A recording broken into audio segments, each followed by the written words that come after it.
Hello everyone and welcome back to episode 5. So hopefully by now you've already started to think about the language that you use, and we started off with that why question. Then we started to think about the values. So what values do you have? What's important to you? We've covered the broad area of identity just to get you started to think about something you may not have thought about before.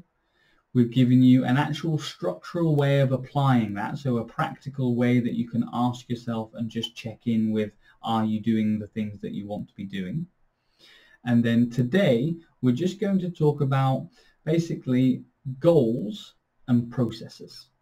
Okay, so one of the common problems that I see people have is that when they sit down to create their goals, they'll have an abstract goal in the future. So I want to earn X amount of money, or I want to be in a relationship with X person, or I want to have a career in X.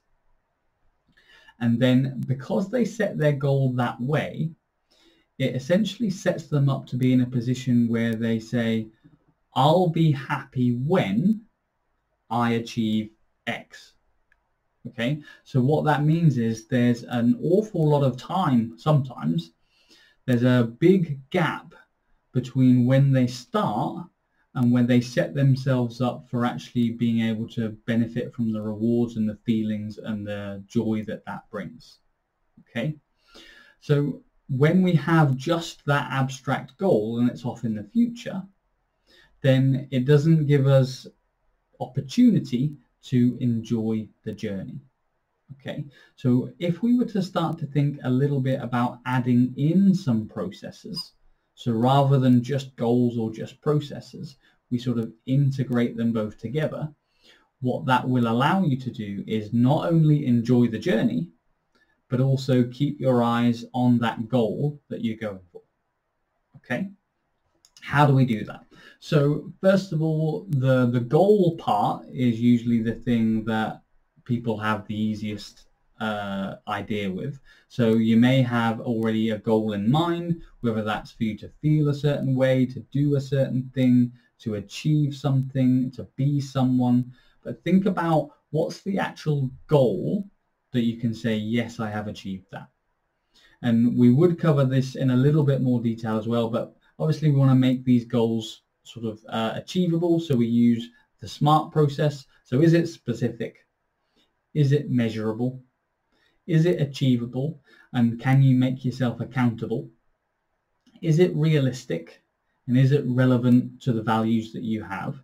And what type of time frame are you setting? Okay, so once you've got that goal, that's the end goal. That's the next sort of point we're going to.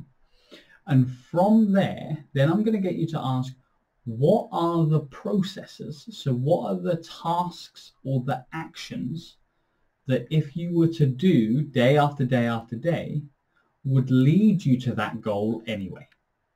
Okay, so even if you didn't have that goal set, what would be the actual processes and the actual tasks that if you did on a daily and consistent basis would lead you to get that outcome anyway? And what that will allow you to do, and it'll take a little bit of thinking, a little bit of refining, you might want to change it and tweak it a little bit, but then you can set yourself up on the processes to lead you towards the goal that you want to achieve.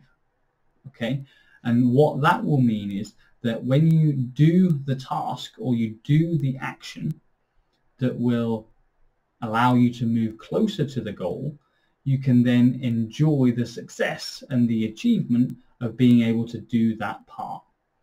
So what it creates is a system of little wins or micro wins, and it gets you to just build them and build them and build them and build them. And that means you're not just thinking, I'll be happy when this thing off in the future, because you'll be focusing on the day-to-day tasks and just building and collecting those wins, and that will lead you towards the outcome that you want to achieve anyway. And that then allows you to not only enjoy the journey and to enjoy the wins along the way, but it also means that you can get to the goal that you want to get to without thinking, I'll be happy when, or I'll be happy if. And that then can feed into lots of different areas of your life. So you can think about different goals where you can begin to add a little bit more emphasis on adding some processes to build the small wins, to build the affirmations that you're being the type of person that you want to be. And all those little bits come together and they compound. So over time you can say, actually, I have achieved the goal that I wanted. Okay? So as a little bit of homework, your little challenge for today's episode, once you've got that goal and it ticks off all of the SMART principles that I talked about earlier, then think about the activities or the tasks that if you were to do consistently would help you achieve that goal anyway. And rather than coming up with like 15 different tasks, maybe just keep it down to sort of 2, 3 or 4, and then think about what are the most important tasks I can do that I can get wins for each and every day that will allow me to move towards the goal that I want, and that will help me live the life that I want. Okay, so just another little piece to add a little bit of structure to the work that we're doing, and add that to the bits that we've done so far, and you may even begin to notice that your approach to living the life that you want is already starting to shift just a little bit. Okay, so that's all we'll do for today, and I look forward to seeing you in the next episode. Okay, bye.